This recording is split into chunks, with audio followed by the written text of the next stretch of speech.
Hello बच्चों, आज हम लोग पढ़ेंगे री की मात्रा वाला शब्द।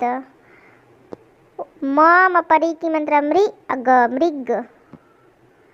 व परी की मात्रा व्री अच्छ वृक्ष।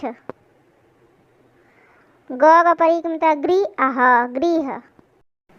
क परी की मात्रा क्री स छोटी की मात्रा सी कृषि। प छोटी की मात्रा पित्र मात्र।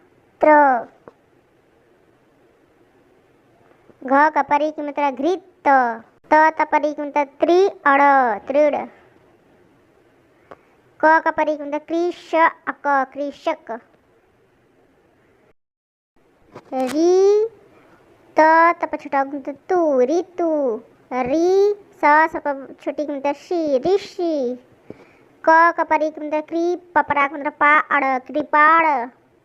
ग परी की मात्रा गृह हड़ बड़ी की मात्रा ड़ी गृहड़ी।